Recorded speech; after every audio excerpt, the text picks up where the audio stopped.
In English, there are male and female versions of several animal names. But where do these words come from? Well, I did a bit of research, mostly on Etymologies and Wiktionary, and I think I've come up with some answers. So firstly, there are the names where we just add a feminine suffix. The feminine version is essentially the same as the male one. So for example, we have lion and lioness. We add s, the feminine suffix, which comes all the way from the ancient Greek suffix issa. We can do it with tiger and get tigress. But this suffix replaced an old Germanic feminine suffix, which is en, en, and this only has one surviving example in English. If you take the word fox and you add the suffix en and then fiddle with the sounds a bit, you end up with vixen, a female fox.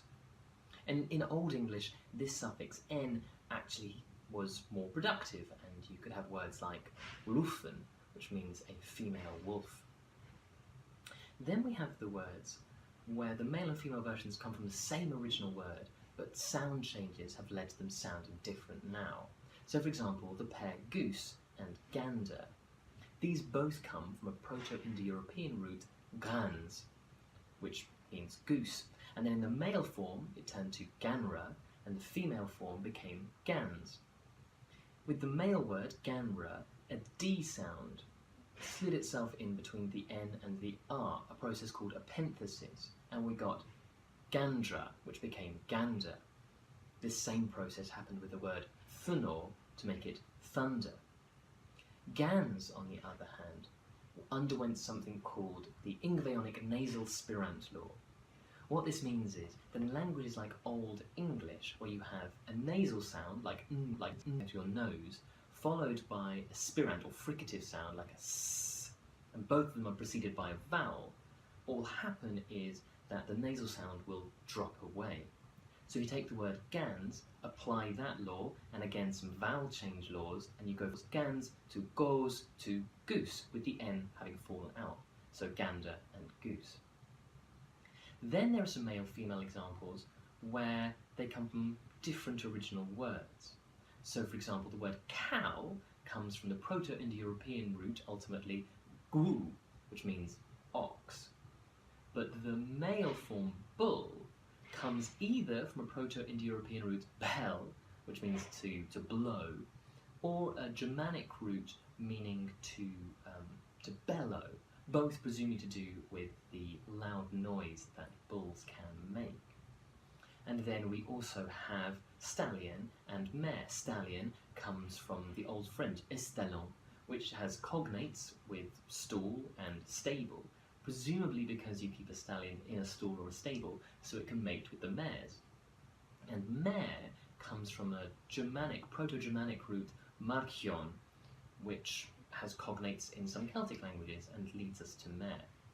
Then we have the male and female versions of chicken, hen and cock. Hen comes ultimately from a Proto-Indo-European root can, meaning to sing, whereas cock probably comes from Proto-Germanic root kukaz, which is almost certainly onomatopoeic, as both these words imply that chickens are noisy animals.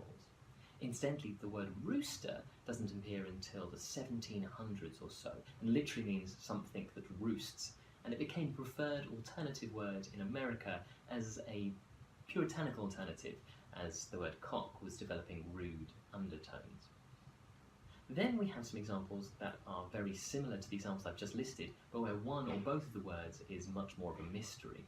So for example, sow and ewe are both fairly sensible words that head all the way back to Proto-Indo-European roots meaning swine and sheep. But boar and ram are West Germanic words which have no further known etymology. They just seem to appear out of nowhere. And the same is true of pig and sheep, which are equally mysterious. But a lot of uncertainty surrounds dog and bitch as well. Bitch probably comes from Old Norse, but dog appears out of nowhere, it seems, and the website Etymologies calls the etymology of dog one of the greatest mysteries of English etymology. But having looked at the male and female pairs, my favourite pair is duck and drake. Duck probably comes from an Old English verb dukan, meaning to plunge into, to dive into, as ducks tend to plunge or dive into water.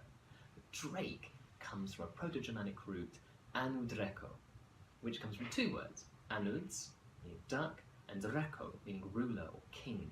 So drake comes from a word meaning king duck, which is one of the fanciest etymologies that I've found. And there we go. That's the etymology behind several male and female animal terms. And etymology is always a bit of a difficult beast, so some of them, hopefully not all of them, may be slightly wrong, as may my pronunciation be. But I enjoyed learning about them, and I hope you did too.